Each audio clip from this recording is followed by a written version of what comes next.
Let's have some more practice with our recursion. In the last video, we wrote a very simple recursive program to calculate the sum of the different digits. But for this video, I want you to calculate the factorial of a number. First, let me get this back to the old code. So the old code was number plus of up to, and then we simply want to call number minus of 1.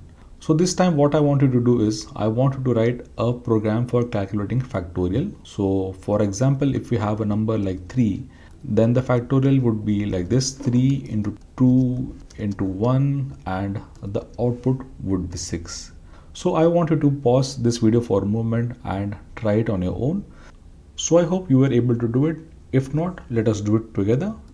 So first let me create a new file and let me call that file as factorial.ex, and first let us create the module. Let us get the module name right. This has to be tutorials.recursion.factorial, and here let me create a function called as off, so we can simply call factorial.off. So the first condition is, in case if I get 1, at that time I simply want to return 1 back. Next, let us write the recursive case. So in case we get some other number, so we can say number, and this time let me show you how you can calculate by using a regular recursive program. And after that, I will also show you how to write this program by using tail recursion. But for now, let us go with the flow. So here we can say that for each iteration, we want to multiply a number, and we simply want to call ourselves back each time. But each time we want to decrement the number by 1. So this is a very simple recursive case. Let us open up our terminal. Let me clear up everything and let us use our IX. Let me adjust my terminal as well.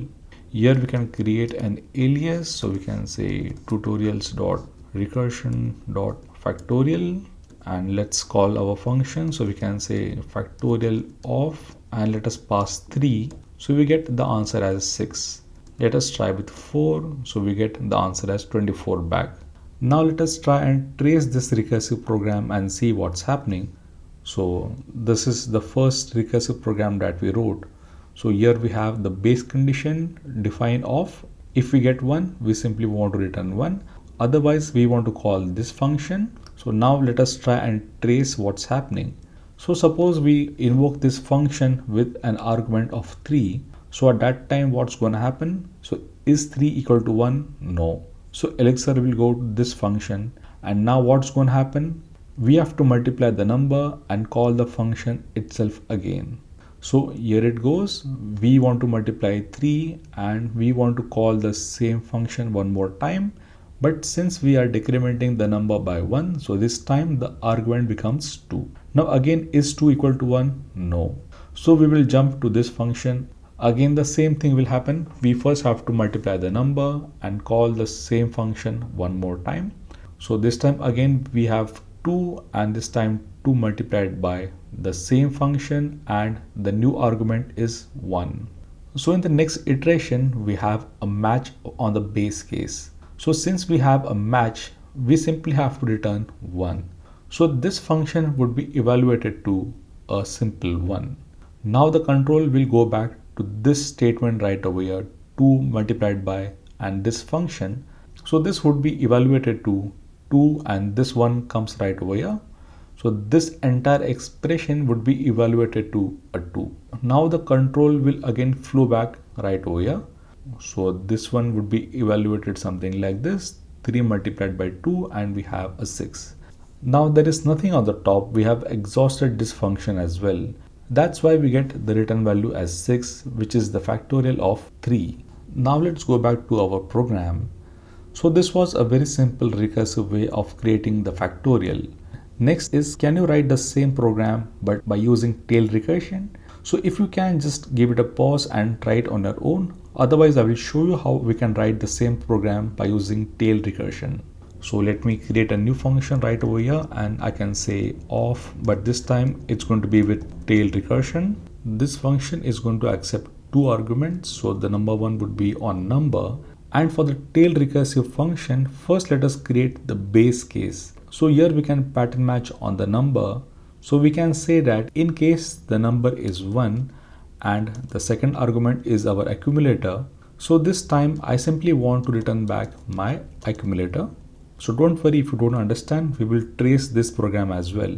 Next comes our recursive case. So we can say of our tail recursive version. So the first argument is our number, the second argument is our accumulator.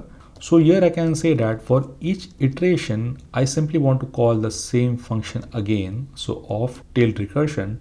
But for each iteration, I simply want to decrement my number by 1.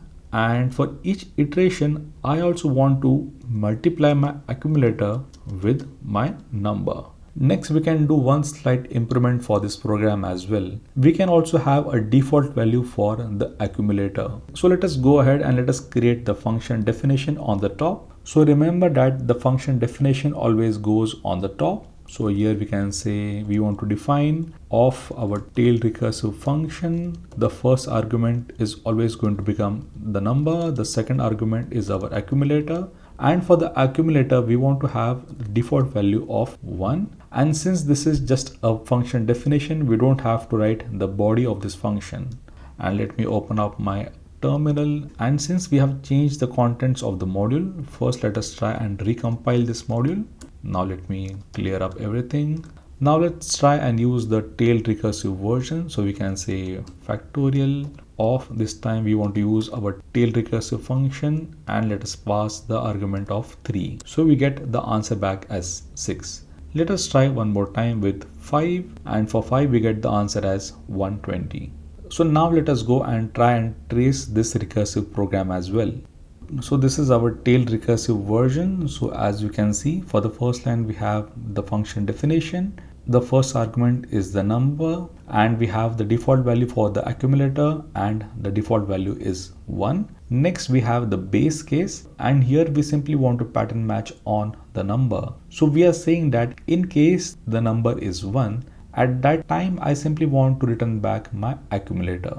Next we have our recursive case. So for each iteration, we simply want to decrement the number by 1, and we also want to multiply our accumulator with the number. So now let us see what's going to happen with this one. Suppose we invoke the function with an argument of 3, and the default value for the accumulator is 1. So for the next iteration, what's going to happen? So is 3 equal to 1? No. So Elixir is going to jump right over here.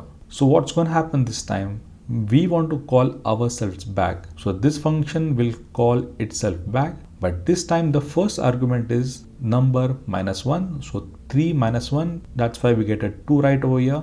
And for the next argument, we simply want to multiply the accumulator with the number. The accumulator is 1, the number is 3, so we get a 3 right over here.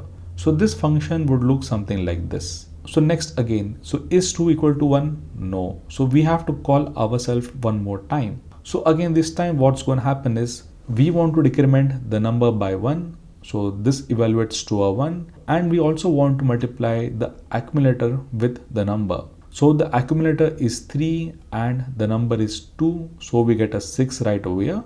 And this function would look something like this. What's going to happen this time? Oh, so this time we have a match on the number, and we are pattern matching and saying that in case the number is 1, at that time we simply want to return the accumulator. So this function would evaluate to something like this. We simply have to return back the accumulator, and the accumulator is 6, and that's your final answer. And after this we simply exit because there is nothing else left to do. So just as a small tip, whenever you are feeling confused with recursion, or if you don't know what's happening inside your recursive calls, it's always a good idea to draw this kind of recursive trees, and for sure they will help you to understand recursion in a much better way. Well, that's it for this video, and I will catch you in the next one.